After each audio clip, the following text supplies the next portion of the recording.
জানাই আজকের আয়োজনে। দর্শক, গাইবান্ধার পলাশবাড়ীতে অনুষ্ঠিতব্য বিশাল রাম মূর্তির নির্মাণ কাজ সাম্প্রতিক সময়ে ব্যাপক সমালোচনা এবং স্থানীয় পর্যায়ে বিতর্ক সৃষ্টির কারণে মন্দির কর্তৃপক্ষ নির্মাণ কাজ স্থগিত করেছিল। মূর্তি ভেঙে ফেলার ৭২ ঘন্টার আলটিমেটামও দিয়েছিল। সর্বশেষ পরিস্থিতি জানার জন্য আমরা যুক্ত করেছি রাম মূর্তির প্রতিষ্ঠাতা ও মন্দির কমিটির সভাপতি শ্রী হরিদাস চন্দ্র তরণী দাসকে। দর্শক চাইলে সাবস্ক্রাইব করে আমাদের সাথে যুক্ত থাকতে পারেন। তরণীদা, আপনাকে স্বাগত জানাই। আপনাকেও শুভকামনা। আমার মতো একজন মানুষকে আপনারা নিমন্ত্রণ করেছেন। আপনাদের যদি সঠিক কিছু জানার থাকে আমার কাছে জানতে পারবেন। জি, তো চলুন শুরু করি। আমি দাদার কাছে প্রথমে যে প্রশ্নটা আমি রাখবো সেটি হচ্ছে, এই যে বড় আকারের বিশাল আকারে যেটা বলা হচ্ছে ৭৫ ফিট উচ্চতা নাকি ৫৫ ফিট, ঠিক কনফার্ম না, এক এক সময় এক একভাবে বলা হচ্ছে বিভিন্ন মিডিয়ায়, একটু রয়েছে, কনফিউশন আছে। এই যে রাম মূর্তি স্থাপনের ধারণা আপনার মাথায় কিভাবে এলো প্রথম দিকে, যদি সংক্ষেপে দুই এক মিনিট। মানে আমাদের মেইন হচ্ছে আমাদের যে ৪টা যুগ আছে, সত্য, ত্রেতা, দ্বাপর, কলি। আমরা হিন্দু ধর্ম জানি এক এক যুগের এক এক অবতার, ভগবান এক এক যুগের এক এক অবতার। এই যে ভগবান, যে আমাদের সনাতন ধর্মের মূল ভিত্তি হচ্ছে ভগবান শ্রীরাম। এখন ভারতে শুনছি অনেক বড় একটা মন্দির আছে। আমরা গরিব মানুষ, বাংলাদেশের গরিব মানুষেরা ভারতে যেতে পারে না। আমি এখন চিন্তা করলাম, আমরা তো এই দেশে জন্মগ্রহণ করেছি, আমাদেরও তো অনেক বড় বড় মন্দির দরকার, যেন সকল সনাতনীরা চরণ ধুলি দেয় এবং সকল সনাতনীরা একটি মন্দিরে যেন অবস্থান করতে পারে। সেই চিন্তা থেকে আমি ভগবান শ্রী কৃষ্ণের ভক্ত, সেখানে শ্রীকৃষ্ণের সাথে শ্রীরামের একটা বিগ্রহ হলে সুন্দর হয়। সেই মাথার থেকে আমরা বাংলাদেশের সনাতনীরা দেখাতে চাই যে ভারতের চেয়েও আমরা বড় বিগ্রহ বানাতে পারি। যেহেতু ভারতের ৭৭ ফিট বা ৭৮ ফিট, বাংলাদেশে ৮১ ফিট হলে তাহলে বাংলাদেশের ভক্তরাও বাংলাদেশ, মানে ভারতের ভক্তরাও বাংলাদেশে আসতে পারবে। সেই জায়গা থেকে, সেই স্বপ্ন থেকে, সেই চিন্তা থেকে আমার এই চিন্তা ধারণা। জি, সুন্দর একটা উদ্দেশ্য আপনার, যে আমরা ভারতের চেয়ে কম কিসে, হ্যাঁ, মনের দিকে হোক আর ধনের দিকে হোক, অনেকটা এই ধরনের একটা চিন্তা থেকে আপনি চিন্তা করেছেন যে বেশ একটু বড় করেই করি। ঠিক আছে, যাই হোক। তো দাদা, যেটা যে পরে যে আলোচনাটা সেটা হচ্ছে, এই যে বিশাল বিশাল মূর্তি গড়তে গেলে অনেক বড় খরচের একটা ব্যাপার স্যাপার তো থাকে। তো এই যে মূর্তিটি আপনি করার প্ল্যান করেছেন, এটা তো অনেক বড়, ৮১ ফিট, যেটা আপনার কথায় আসছে যে সম্ভবত ৮১ ফিট উচ্চতার কথা বলছেন, মানে বেস সহ ৮৭ ফিট। যদি বেসটা ধরা হয়, বেসটা হচ্ছে ৬ ফিট, আর বিগ্রহটা শুধু পা থেকে মাথা পর্যন্ত ৮১ ফিট। ৮১ ফিট। জি, তো প্রশ্ন হলো, নানা বিতর্ক হচ্ছে, যে কারণে একটু খোলাসা করা দরকার। সেটা হচ্ছে, এই যে মূর্তিটি নির্মাণের জন্য নিশ্চয়ই সেখানে অনেক বড় একটা ব্যয়ের বিষয় থাকবে। উচ্চতার দিকে আসলে তো তার দৈর্ঘ্য প্রস্থর এরিয়াটাও তো বেশ বড় হবে। এই যে বিশাল ব্যয়, এই অর্থায়নের উৎস কি? নানাজন কিন্তু নানাভাবে বিষয়টাকে কিন্তু ব্যাখ্যা করছে, হয়তো কারো কাছে সঠিক তথ্য নেই, অনুমান ভিত্তিক অনেক কথা আসছে। সত্যটা জানা প্রয়োজন, আসলে আয়ের উৎসটা কিভাবে আপনি সংস্থান করছেন? আচ্ছা, ভেরি গুড কোশ্চেন। যেহেতু আমরা সনাতনী, বাংলাদেশে দেখা গেছে 5% বলেন, বলে 3% বলেন, আছি, আমরা আছি আছি আমরা বাংলাদেশিরা আছি। আমি যখন এটা কাজ শুরু করি, এটি একটি দেবোত্তর সম্পত্তি ছিল ১৭৮৭ সাল থেকে। এই মন্দিরটি, এখানে কোনো মুসলিম জনগোষ্ঠী বা মুসলিম উপাসনালয় মসজিদ ছিল না।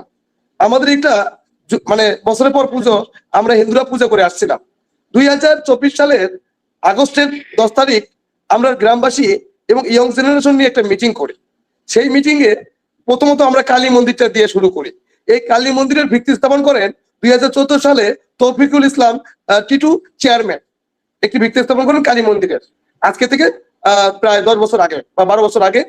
তখন আমরা গ্রামবাসী নিয়ে চিন্তা করলাম যে আসলে আস্তে আমরা এটা ফান্ড কোথায় পাবো।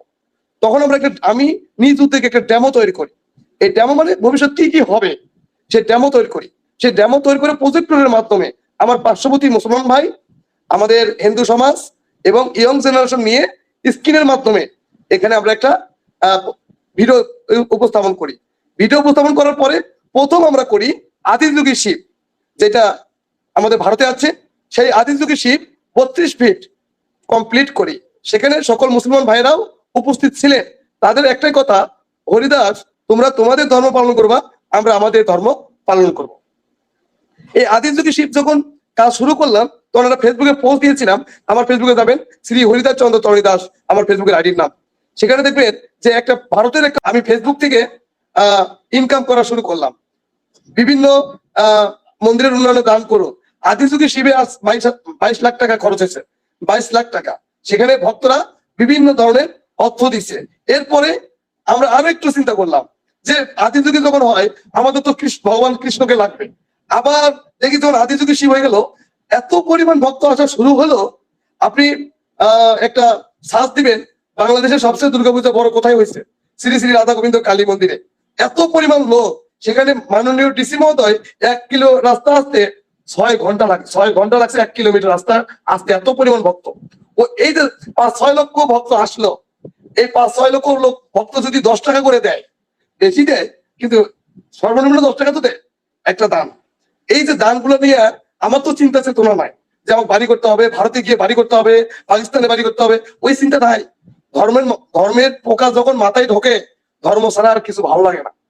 তখন এই অর্থগুলো দিয়ে ভগবান শ্রীকৃষ্ণকে আমরা একটা কমিটির মধ্য দিয়ে আমরা তৈরি করলাম। সেটাতে নিমন্ত্রণ ছিল ইন্ডিয়ান হাই কমিশনারের যে গল্পটা বলা হচ্ছে যে ইন্ডিয়ান হাই কমিশনার মন্দির উদ্বোধন করছে, না, এটা সঠিক নয়। ইন্ডিয়ান হাই কমিশনার উনি শুধু একটা বিগ্রহ উদ্বোধন করছেন। উনি Rajshahi deputy high commissioner Manoj Kumar, উনি গিয়েছিলেন ডিসি সাহেবের কাছে, কিন্তু ফেসবুকে যখন দেখছেন যে একটা সুন্দর মন্দির হচ্ছে উনি আসছেন।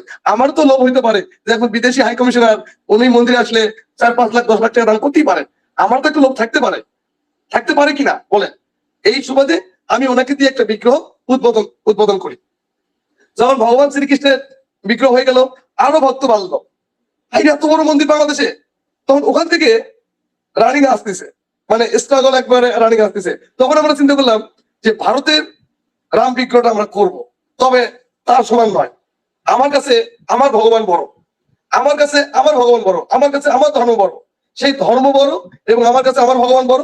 সেই উদ্যোগ নিয়ে আমরা 81 ফিট রামের বিগ্রহ কাজ শুরু করলাম, যেটি 100%-এর মধ্যে 80% কমপ্লিট এবং 20% কাজ বাকি আছে। তো এখানে মিস্ত্রি নিচে 6 লক্ষ টাকা তাদের কন্ট্রাক্ট, আর বাকি যে কাজগুলো রড বালু সিমেন্ট বিভিন্ন ভক্তরা দেওয়া শুরু করছে। কেউ সিমেন্টও দিছে 200 বস্তা, কেউ ওই রড দিছে 1 টন। এগুলো তো ভক্ত দেয়, ভক্ত যে নাই তা না। যারা দুর্নীতিবাজ, যারা প্রতারক, তারা মসজিদ করে না। যারা ভয় করে, মৃত্যুর ভয়, তারাই কিন্তু মসজিদ করে। এটা আপনারা দেখে রাখবেন। আর মসজিদ মন্দিরে কাজ শুরু করলে সেটা ভগবানই সমাপ্ত করে, এটা আপনারা জানেন কিনা জানি না। এখানে কোনো দুর্নীতি টাকা লাগে না। তারপরে এই পর্যন্ত আমার 23 লক্ষ টাকা আমার রামের বিগ্রহের পেছনে খরচ হয়েছে, সম্পূর্ণ ভক্তের টাকা, সম্পূর্ণ ভক্তের টাকা। বলুন দাদা, আয়ের উৎসটা আমরা পেলাম, সেটা হচ্ছে প্রথমত আপনি স্থানীয় জনমানুষ যারা ধর্ম বর্ণ নির্বিশেষে তাদের মতামত নিয়েছেন, তাদেরকে আপনার প্ল্যানটা শো করেছেন, সেখান থেকে অনেকেই আপনাকে উৎসাহ দিয়েছে, তারপর মেনেছেন এবং অর্থনৈতিক ভাবেও ভক্তরা সহযোগিতা করেছে। যাই, আমি একটু একটা কমেন্ট নিয়ে নেই মাঝখান থেকে, কারণ অনেক কমেন্ট হয়তো কমেন্টগুলো হারিয়ে যায়, পরে আর খুঁজে পাইতে আমার কষ্ট হয়। একটা কমেন্ট নিয়ে নেই। এই ধরনের কথা কিন্তু হচ্ছে, এই কমেন্টটা, যে তথ্যটা, যে প্রশ্নটা করা হয়েছে, এই ধরনের আলোচনা কিন্তু সোশ্যাল মিডিয়ায় একদম ব্যাপক। তিনি বলতে চাচ্ছেন মোহাম্মদ শাহিন শাহ, তিনি বলছেন আপনি মূর্তি বানাবেন কিন্তু মন্দিরে রাখবেন, ভগবান মন্দিরে থাকে, বাইরে কেন? ভগবান কি 81 ফুট লম্বা থাকে? এই যে মন্দিরটা, এটা কি সরি, এই যে মূর্তিটা যেটা বলছেন, এটা কি মন্দিরের বাইরে কোথাও? ওনার কমেন্টে যেটা বলা হচ্ছে, এটা কি ব্যাপক প্রচার আছে এটা বাইরে? না, এটা একটা সুন্দর প্রশ্ন, আমি ওনাকে স্যালুট জানাই। উনি যেহেতু এলাকার না, তাহলে অবশ্যই ওনার জানার অধিকার আছে একজন নাগরিক, এই দেশের নাগরিক হিসাবে। দাদা, আপনার শ্রদ্ধার সাথে বলতেছি, আমাদের এখানে 76% দেবত্ব সম্পত্তি, পাশাপাশি বিভিন্ন ভক্তের অনুদানে এবং আমার প্রচেষ্টায় এবং সকল সনাতনীদের প্রচেষ্টায় আমরা আরো 120% জমি ক্রয় করেছি। যেহেতু বাংলাদেশের কোনো মন্দির নিরাপত্তা নয়, তাহলে অবশ্যই রাম বিগ্রহের মন্দিরটি বাইরে অবস্থান করার কোনো দরকার ছিল না। আমাদের মন্দির তো এমনি নিরাপদ না, মন্দির নিয়ে দেশে রাজনীতি হয়, এক সরকার আসলে আর এক সরকারের দোষ দেয় যে মন্দির ভাঙে ভারতকে খুশি করার জন্য। তাহলে অবশ্যই আমি বিগ্রহটা মন্দিরের ভেতরে রাখবো, অবশ্যই বাইরে নয়। আমাদের ভগবান শ্রীরামের বিগ্রহটি আমাদের কেনা সম্পত্তিতে, এবং এই সম্পত্তিটি যে 76% জমি, এটা সরকারের নয়, এটা হচ্ছে মানে এটা খাস জমিও না, রেলের জমিও না, এটা দেবত্বর সম্পত্তি। এই দেবত্বর সম্পত্তি মানে অক্ষ করা, যেটা আপনার ভাষায় বলে অক্ষ করা, ঠিক এই জমিটা হচ্ছে অক্ষ করা। আমাদের ভগবান শ্রীরামের বিগ্রহটি যদি আপনি মন্দিরে প্রবেশ না করেন তাহলে আপনি এই বিগ্রহটি দেখতে পারবেন না। দাদা যেটা বলছেন, এটা আমিও কনফিউশনে ছিলাম, কারণ সোশ্যাল মিডিয়া এমন কিছু ছবি আমরা দেখেছি, এগুলো এআই দিয়ে করা কিনা জানি না।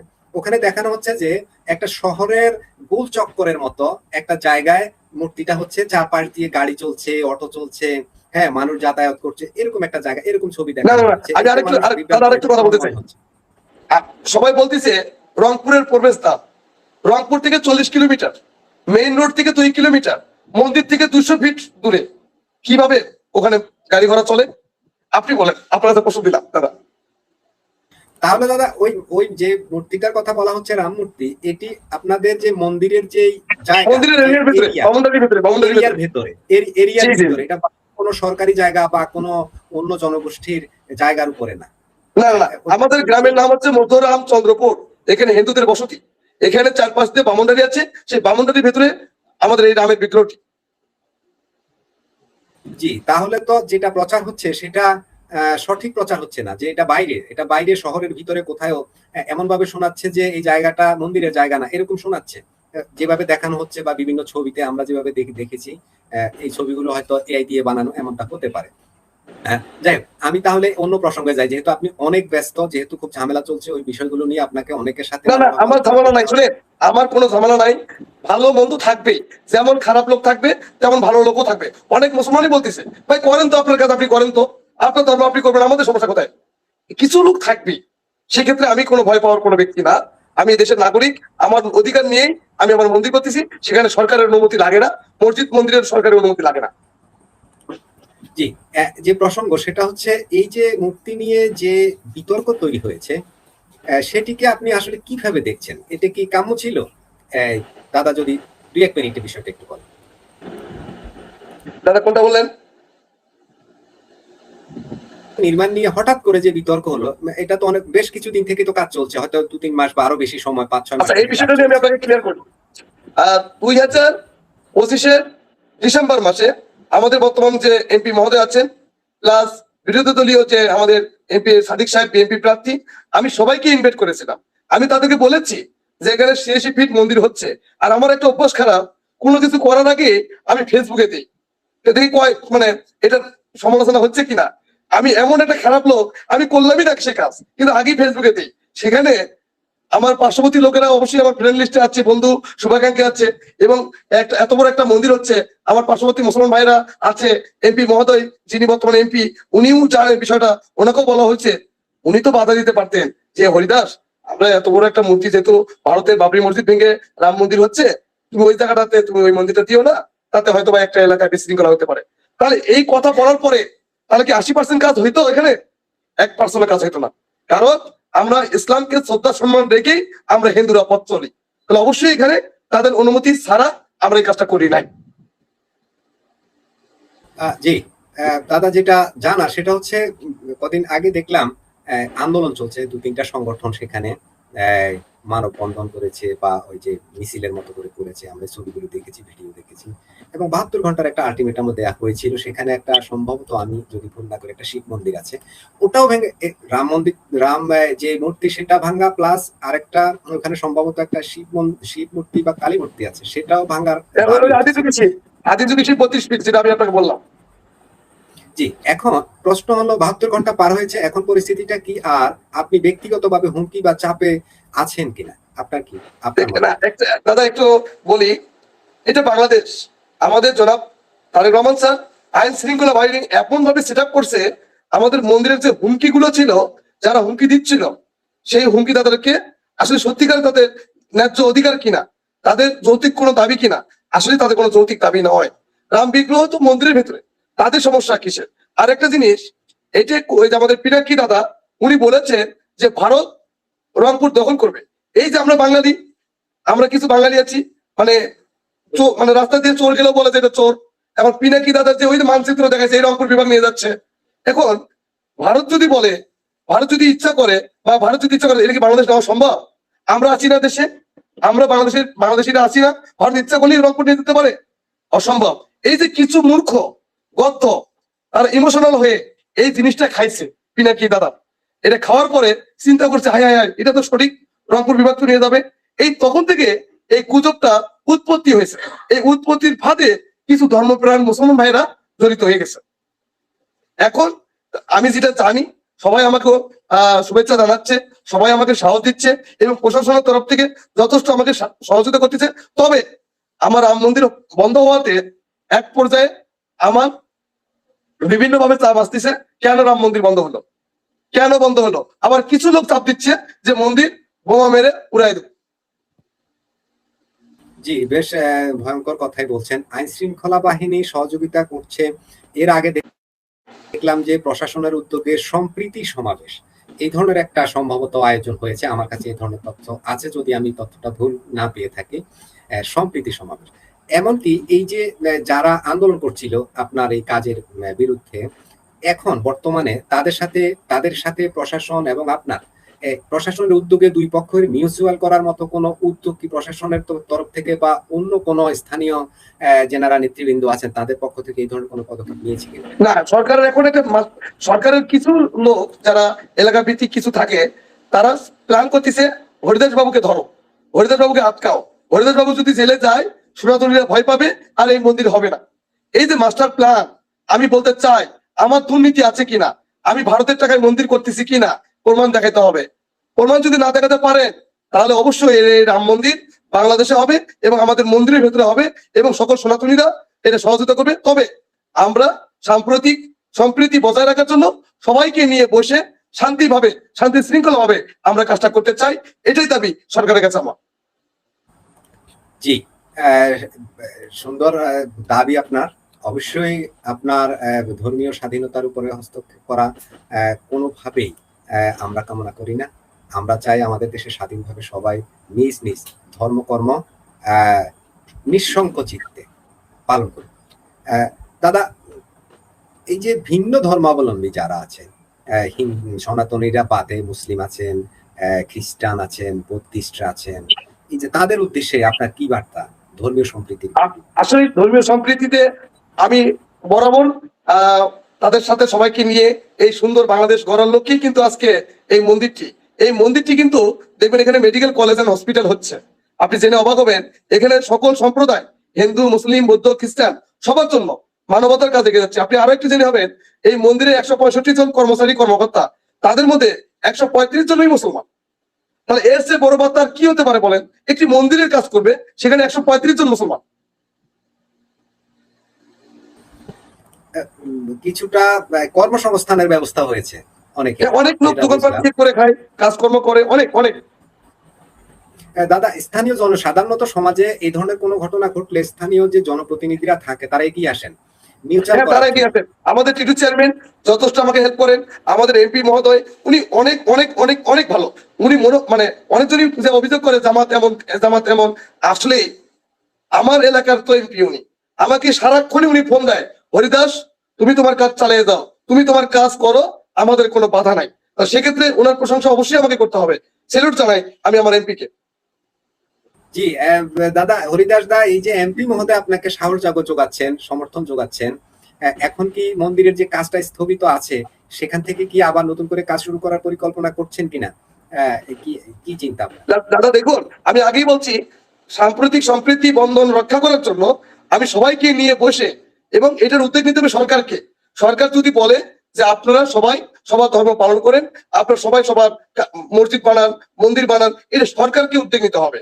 আমি মাননীয় প্রধানমন্ত্রী জনাব তারেক রহমান স্যারকে বলবো যে আপনি এই উদ্যোগটা নিয়ে 2-1 দিনের মধ্যে যেন আমি কাজটা শুরু করতে পারি, এই দাবিটাই আমার সরকারের কাছে আমি দাবি করতেছি। জি দাদা, এবার একটু ভিন্ন আলোচনা, সেটা হচ্ছে এই মুহূর্তে নিয়ে আপনার আলোচনায় আসছে যে রংপুর ভারত দখল করে নিয়ে যাবে, এই যে নানা কথা উঠে আসছে, এগুলো বলা হয়েছে। এটা পিনাকি ভট্টাচার্য, যেটা আপনি মেনশন করেছেন ওনাকে, আমি ওনার ভিডিওটা অবশ্য দেখিনি, বাট আমি শুনেছি উনি এই ধরনের কথা বলেছেন। যাই হোক, এখন এই যে ভারত বাংলাদেশ সম্পর্কের আলোচনায় এই মূর্তিকে টেনে আনা কতটা যুক্তি? ভারতের সাথে এই মন্দিরের কোনো সম্পর্ক নাই, কারণ ভারতকে উদ্দেশ্য করেই তো আমি বানাচ্ছি যেন বাংলাদেশের হিন্দুরা যেন এই মন্দিরে আসে এবং বাংলাদেশের হিন্দুরা বলে আমি আমার দেশের মধ্যে সবচেয়ে বড় মন্দির আছে শ্রী শ্রী রাধা গোবিন্দ কালী মন্দির, চলেন যাই। নট ভারত, ভারত আমি আমার ধর্ম দিয়ে, আমি আমার প্রতিষ্ঠান দিয়ে আমি ভারতকে জবাব দিতে চেয়েছি। জি, দারুণ। দাদা ৭২ ঘন্টা তো পার হলো। এরপরে কি আর কি নতুন কোনো প্রতিক্রিয়া কি লক্ষ্য করেছেন? নাকি আমি মোটামুটি অনেকটাই লক্ষ্য করতেছি বিভিন্ন বিভিন্ন ঝামেলা সৃষ্টি করার তারা ষড়যন্ত্র করতেছে। তবে এখন মুসলমান ভাইদের মধ্যে দুই ভাগ হয়ে গেছে। কিভাবে দুই ভাগ হয়ে গেছে? যে হরিদাস বাবু যা করতেছে আমাদের এলাকার উন্নয়ন হচ্ছে। এই মন্দির যদি হয়, বিভিন্ন দেশ থেকে বিভিন্ন দেশ থেকে পর্যটন আসবে, বিভিন্ন দেশ থেকে সনাতনী আসবে এবং রংপুর বিভাগকে অনেকভাবে উন্নতি করা সম্ভব যদি এই মন্দিরটি হয়। ইতিমধ্যে আন্তর্জাতিক পর্যায়ে এ, গাইবান্ধা জেলার পলাশবাড়ি থানার সুনাম চড়ে পড়ছে যে একটা গাইবান্ধা জেলা আছে এবং একটা পলাশবাড়ি থানা আছে এবং মধ্যরামচন্দ্রপুর একটা গ্রাম আছে এবং এই গ্রামে একটা মন্দির হচ্ছে, এটা বাংলাদেশের সবচেয়ে বড় মন্দির হচ্ছে। এই মেসেজটা সারা বিশ্বে পৌঁছে গেছে।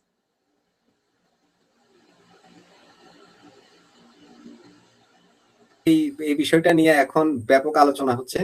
আমরা ভারতেরও বিভিন্ন চ্যানেলে এই বিষয় নিয়ে সংবাদ দেখছি, বিভিন্ন আলোচনা দেখছি। তো দাদা আমার একদম সর্বশেষ প্রশ্ন আমরা শেষ করব। আমার এখানে বিদ্যুৎ চলে গেছে এর মধ্যে। আপনার শেষ আপনি এই যে বাংলাদেশের মানুষের উদ্দেশ্যে বিশেষ করে বাংলাদেশের সাম্প্রদায়িক সম্প্রীতি জোরদারে আপনার কি ধরনের প্রস্তাব আছে? যেটা না, হলে আমার একটা আমরা কথা হচ্ছে আমরা ভারতের দিকে না তাকাইয়া, দাদা আমি ভারতের দিকে না, আমি সবাইকে অনুরোধ করব, সকল জাতিকে অনুরোধ করব, ভারতের ইস্যু নিয়ে আমি এটা তীব্র প্রতিবাদ করি। যারা ওই যে বিভিন্ন ধরনের উস্কানি দিচ্ছে, আমি সবাইকে অনুরোধ করব, আমরা হিন্দু মুসলমান বৌদ্ধ খ্রিস্টান সবাই একসাথে বসবাস করে যার যার ধর্ম সবাই পালন করে সমান অধিকার নিয়ে আমরা বসবাস করব, এটাই আমরা চাই। এই সোনার বাংলাদেশটা গড়ার লক্ষ্যে আমরা সকল সম্প্রদায় এক হয়ে এই সরকারকে সাহায্য সহযোগিতা করব। জি, দাদা সুন্দর। আপনার গুরুত্বপূর্ণ সময় আপনার কাছ থেকে কিছু সময় নিলাম। ভালো থাকবেন। আহ, আপনার জন্য আমার আপনি সকল সকল মানুষের জন্য, এই পৃথিবীর মানুষের জন্য আমার আশীর্বাদ রইল। সবাই যেন আমরা ভালো থাকি। আমরা তো পৃথিবী ছেড়ে চলে যাবো, কি থাকবে আমাদের এই পৃথিবীতে? কিসের এত অহংকার, কিসের এত দমনপীড়ন, কিসের এত ধর্ম নিয়ে বাড়াবাড়ি? যার যার ধর্ম তারা তারা করবে, এটাই তো মানবতা। আমরা যদি সংখ্যালঘু হই, আপনাদের সকল মুসলমান ভাইদের অধিকার সংখ্যালঘু পাহারা দেওয়ার, ভারতের অধিকার সংখ্যালঘু পাহারা দেওয়ার, এটাই তো সম্প্রীতি হওয়ার দরকার। জি, দাদা, প্রিয় দর্শক এতক্ষণ আমাদের সাথে যুক্ত ছিলেন আহ, যেই যে আলোচিত রাম মূর্তি নির্মাণের মূল পরিকল্পনাকারী উদ্যোক্তা এবং প্রতিষ্ঠাতা এবং ওই মন্দির কমিটির সভাপতি শ্রী হরিদাস চন্দ্র তরণী দাস। তিনি আমাদের সময় দিয়েছেন। দাদা আপনার প্রতি কৃতজ্ঞতা। এবং যেসব দর্শক এতক্ষণ আমাদের সাথে যুক্ত ছিলেন, লাইক কমেন্ট শেয়ার করেছেন, সাবস্ক্রাইব করেছেন, আপনাদের প্রতি অনেক প্রীতি ও ভালোবাসা।